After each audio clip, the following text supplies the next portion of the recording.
Hello everyone, my name is Awat, and today I'm going to be ranking the 7 best Titans in the game.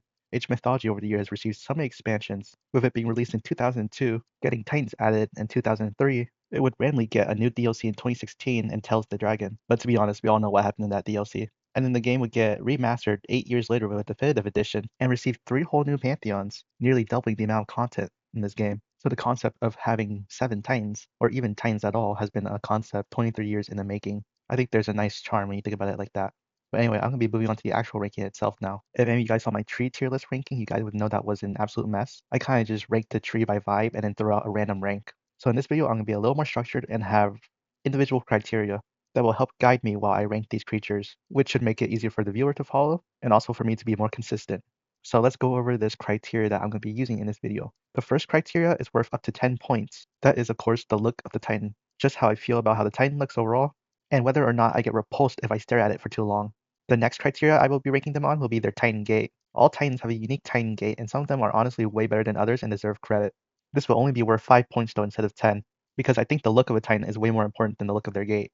The next criteria I want to rank them by will be their lore in the game. This will also have up to 5 points, and we'll go over how I feel about their inclusion in the game, if they are a good representation of the whole entire pantheon, since each pantheon only gets one Titan, and their lore overall in their respective native mythology. The final criteria, which is also worth 5 points, will be their animations. How do they look when they come out of their gate? What does their special Titan Smash animation effect look like? How does it look like when they fight other Titans? And how does it look like when they're finally defeated? Those criteria should add up for a total of 25 points, with 25 points, of course, being 5 stars. I will give the star ranking after I finish ranking each one. Now that I finished formally introducing how I'll be ranking them and their criteria, I'm going to drop the act and say I'm going to be so biased this ranking. Like, I'm sorry, I'm not going to be objective at all. I'm going to be ranking truly based on vibes. And I'm sorry, my vibes are completely different than yours. I'm not trying to be a hot take, a contrarian or anything. I'm just going to be ranking them based on how I feel about it. But I won't, hold anything against you. You guys feel a different way. You could even share how you feel. I know, like, at the tree tier list ranking, I woke up to Steam to like 8 messages from my friends about how they felt. And I even reconsidered the pear trees ranking, so I am open to conversation. That being said, though, I might absolutely just mark off like 3 points off of someone's look just because I don't like it and no other reason. So be prepared for that. This is going to be very subjective to my personal taste. Of course, all Titans are functionally the same, so this is not a competitive ranking in any way, shape, or form. In fact, I try to avoid competitive rankings on purpose because some days I'd be sucking really bad at the game, so but anyways, let's actually get started with the tier list now. Throughout the tier list, you might notice that the scores overall are high. That's because in general, I do think all of them have a spot in Age of Mythology, and I would be bummed out if they were miraculously removed one day. So don't be surprised if I'm talking like huge smack about a Titan, and then I actually give them a decent score. I'm putting a lot of emphasis on why I'm not giving them a higher score in relation to other Titans, but I don't inherently hate any of the Titan designs. Okay, let's start off with the lowest ranked Titans on my list. So in last place, Ymir, and also known as the Norse Titan.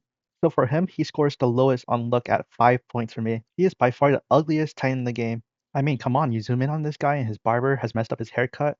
His smile is hideous. Yeah, despite being the chunkiest and most savage looking of the original 4 Titans, this dude uses a hammer. And maybe I'm just hating right now, but is it me or the hammer is kind of proportionally small? I've thought it was small, but then I put him next to the Chinese Titan, and I realized the size of the hammer wasn't too bad, but it just didn't feel right still. That being said, though, despite being so hideous with his chopped haircut, I still keep him at 5 points because he does have Norse clothing. I really do like his clothing, and then I do like the ice details that are on his body. For his lore, I gave him the full 5 points. I mean, yeah, Ymir is a pretty important character to Norse mythology, so it makes sense that he would be the Titan based on his depictions and descriptions. And not only that, he visibly has a part in the campaign and is named. For his Titan Gate, I gave him 3 points. Although it's nice that they finally give the Norse some sort of snow representation, truthfully, the snow clashes harshly with so many environments in Age of Mythology, especially when you finish constructing it, it leaves behind that massive snow crater. It just looks so weird. In most maps, I think even on some snow maps, it still looks kind of out of place. The gate itself lacks that wooden architecture you would expect from Norse buildings, like it's its own art style. It doesn't blend in very well in the middle of your base. It makes it an easy spot for your enemies. I feel like they could have put like a dwarven mine on top of it and made it look like an excavation site similar to the Egyptian Titan to make it fit with the rest of the buildings, like how both the Greek and Egyptian and Atlantean Titan gates all fit their architectures. But at the same time, I kind of get it. He's Ymir. You're supposed to have a giant snow entrance for him. So that's why I'm not deducting too harshly. I'm keeping it at 3 points for that. And then finally, his animations, I'm going to be giving them another 3 points. It's middle of the road. I can't particularly say anything bad about it, but nothing sticks out. His Titan Slam lights up his hammer and he has a frosty effect around him. Of course, this is visual, it doesn't actually provide any frosty effects. His Titan on Titan animation, he uses his hammer with one arm, Then his normal attack involves him swapping between stomping on people and hitting people with his hammer, which is two-armed, similar to his Titan Smash. Nothing here particularly stands out. So we tally up the points, and it seems like 5 in looks, 5 for lore, 3 for gate, and 3 for animation makes him a total of 16 points, which makes him 3.2 stars out of 5, the lowest ranking Titan on this list. Not very far ahead, we have the Yamata no Orochi, also known as the Japanese Titan. This guy is the only Titan in the game to not be bipedal, and I give him tons of props for that in the look department. That being said, though, that's the only thing he's got going for him. He's one of 2 Titans to not wear any clothes. And what's wrong with not wearing any clothes? Well, if you showed this guy to anyone who doesn't know Japanese mythology, which is a lot of people, they wouldn't have any clue what culture this is from. Like, for example, if I show Cerberus to someone who has no idea about Greek mythology, he would probably still recognize the robe that Cerberus is wearing as Greek culture, with no context for to tell the Orochi. This is just a weird looking snake, an ugly, kind of weird, multi-headed snake. Like, if we're looking strictly at looks department, him not being bipedal is the only thing he's got going for him. Otherwise, he's kind of a boring snake, if I'm being honest. I've definitely seen much more unique depictions of the Orochi in other media. You know, when you have a Titan for a Pantheon, you definitely want them to represent the culture. So I'll give him 7 points on the account he's not completely hideous like Ymir, and because I have a soft spot for the fact that he's the only non-bipedal Titan, but those things can only carry his score so far, so I'm just going to give him a 7 in that department. His lore, I give him a 5. At first, I was going to deduct points because I found it a little confusing that Susanoo can just create more Orochis on command, which is weird because the tale of how he got Kusanagi, his famous sword that's shown in his portrait, and it's quite literally his archaic age power. He got that sword from slaying the one and only Orochi, so why can't he make more in the campaign? But I ultimately decided not to dock points for that because Age of Mythology runs on its own lore, and it's not too bound to textbook accuracy. Like, it draws heavy inspirations, but it definitely takes its liberties here and there. So to mark points off for the game taking its own path would not be fair, so I kept it at 5 because otherwise, Titan is very relevant to the game. It's literally the final boss of the Japanese campaign, and while not one-to-one and the Age of Mythology takes its own unique spin on it, it does have deep rooting within well and popular tales. And then I'm back to hating with the Titan Gate score. I gave that 2 points. They did make an effort to make it look Japanese by having the little railing and other details, but yeah, it suffers from the issue of standing out from the rest of your buildings too much, making it a lot easier for someone to find a Japanese Titan Gate, for example, compared to a Greek Titan Gate. And yet the hole that's left behind by the gate is very visually obstructive as well. I usually try and build over it as soon as possible. Just not a big fan of it. I also wonder why it's so architecturally different when the rest of the Japanese buildings are relatively clean and tidy, with only the castle having a little bit of grass at the bottom of its foundation. So each Titan has a unique particle effect that happens when they do their Titan Slam attack. For Ymir, it was a frosty sort of effect. For this guy, though, it's by far the most generic effect. There's nothing special about his Titan Slam particles at all, which kind of hurts his core, but at the same time, he has by far some of the most unique attack animations using his heads. He even has a spinning animation where he swings his tail, which I thought was absolutely awesome. So between having the most subpar Titan Smash effect and one of the best attack animations in the game and unique, I think it cancels out. And I'm going to give him the middle of a road 3 score again. So if I'm reading this correctly, we have 7 points for looks, 5 points for lore, 2 points for his gate, and 3 points for his animations, giving him a total of 17 points or a 3.4 star rating, just 1 point above the Ymir. Then next up we have the Greek Titan, which is Cerberus. It's one of the most obvious Titans in the game. And previously I complimented his clothes, and I still stand by that. I think his clothes is a great upgrade that they added in Reed's Hood that the original didn't have, and I appreciate it, but there's just one giant issue. I know for some reason they wanted the Titans to be bipedal back in the day, but come on, Cerberus, the dog, only has 2 legs. It just feels so wrong when you think about it. Like, it feels normal now because I have like 2,000 hours in Age of Mythology, but when I first started the game, I remember how jarring it was to see Cerberus standing up. I know that Cerberus does do a 4-legged animation when he comes out of the gate initially, but that's it. That's all we get of 4-legged Cerberus. He immediately pushes himself up and stands normally. And most of us canceled the animation to get the Titan out faster anyway. So I'm going to subtract 2 points, one for each missing leg, and then I'm going to subtract another point for the random fact that Cerberus' legs are actually asymmetrical. Yeah, that's right, I'm that petty. So his final score for looks is 7 out of 10.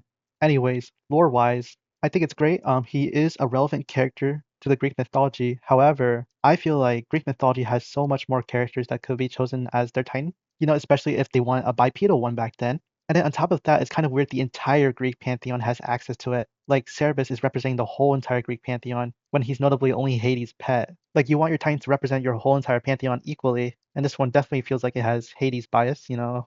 Definitely doesn't feel right when you get Cerberus out as Demeter. You know, I'd rather one Titan that's equally distant from all of them. The gate, though, I give it a 5 out of 5.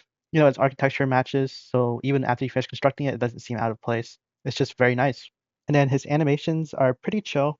Like I previously mentioned, he does have the special animation of getting on all fours briefly to resemble the normal Cerberus when he comes out the gate. And then I love his jump animation. But besides that, his animations are pretty standard run the mill, just smack things. So I'm only giving it one more point than the average score, which is 4 out of 5. So we add it all together 7, 3, 5, and 4. You get a total point count of 19, or 3.8 stars out of 5. Right after the Greek Titan, we have the Atlantean Titan. This is hugely biased, as many of you guys who have me on your Steam's friend list may know. My profile picture has been the Tartarian Gate for quite a while because I just love how it looks. And the Atlantean Titan looks similar to that. And I just really like how he looks, so I'm giving him 10 points. I know I docked Orochi for not having any sort of culture clothes, but the Atlantean culture is the most nonsense culture I've seen. It's got a little bit of this and a little bit of that, so what can you even define as the Atlantean culture at that point? So the Titan not being representative of his culture visually is fine because even he doesn't know what his culture is. That being said, though, even though I gave his looks a 10, I'm gonna have to give his lore a 1. Because tell me why this Titan for the Titan Pantheon doesn't appear in the Titan campaign, isn't mentioned, and it's not very clear who he is. After some studies, I found some people saying that he's supposed to be a Tronikian, but the source of that is a really ancient game journal. Remember when they made game journals back in the day? I used to love reading them, even though I couldn't afford all the games. But anyways, that game journal was like the only source of that statement. I mean, yeah, he matches the description, he does look like he's straight out of TARDIS. The TARDIS gate is literally his face. But the fact that people had to scour a random article as their source to what this guy is exactly, it's just so confusing. Why doesn't the game just tell us what it is? Like, who is this lore-wise? Why is he here? And why is he representing the Titan Pantheon? And that's why I give it a 1 out of 5 for the lore reason. He is one of 2 Titans that do not get mentioned in the campaign at all. And then his Titan Gate, I think it's actually pretty awesome. I'm going to give him 4 points for the Titan Gate. I love the way it opens when it finishes building. I just get so happy to see it, and then the lava sprouting is so nice. Architecturally, it does sort of match the Atlantean culture, I guess. I see the railings is gray, neutral colors like the rest of the Atlantean buildings. The hole left behind is a little obstructive, but it's not the worst. So I'll give it 4 points for that, the gate. And then being very biased here, I'm gonna give his animations a 5. I love when he punches other titans. He sort of does a strong punch like he's boxing or something. And I love when he comes out the Titan Gate, he gives a little roar to the sky. Those details just make him so amazing for me. And then his slam attack is a double-handed slam to the ground, which is similar to the Egyptian Titan.